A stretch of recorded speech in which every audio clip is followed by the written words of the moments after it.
This, I think, sasabihin ko na, naniniwala ako na pag maganda ang pakita ni Casimero dito at manalo siya, baka mapagbigyan pa siya ni Naoya Inoue at ayun na po ang pag-asa niya na yumaman na pa.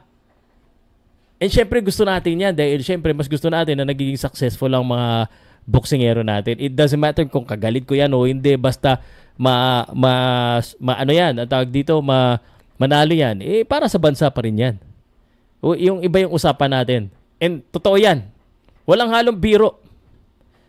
If ganyan ang ganyan, ano yung makikita natin, kahit magpakita pa yun ng abs, kahit pagdating ng laban, ganun-ganun lang din ang ginagawa nila paulit-ulit, mahihirapan sila.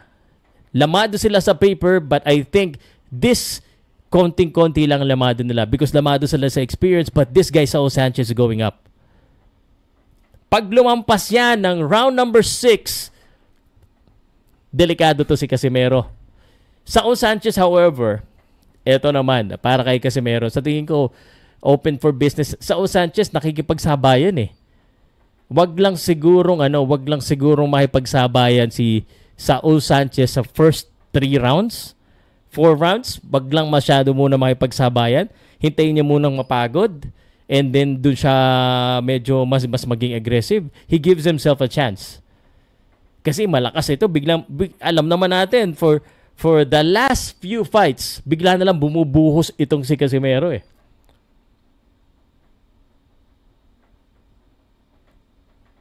And that is true. So, I will tell you this, hindi nyo magugustuhan pag ito lumampas ng 6 rounds or 5 rounds at hindi niya na knockdown o nasaktan itong si Saul Sanchez, he's gonna have a big problem. I don't think kaya siyang pabaksakin ni Saul, pero kayang makatikeyo. Kasi underrated naman yung depensa ni General Casimero eh. So, sa akin po, yun po. First thing that we need to know is that forget about all of the hype. Alam na natin na malakas mang hype at magandang marketing ang ginagawa nila. Wala namang problema yan. Good job marketing their fight and we're helping marketing that fight.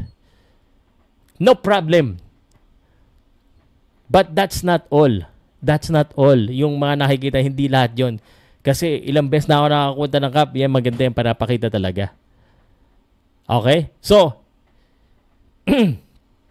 again, I think Casimero could win by early knockout. If hindi, duda pa rin ako. Duda pa rin talaga ako sa kondisyon ni Casimero kung sila lang.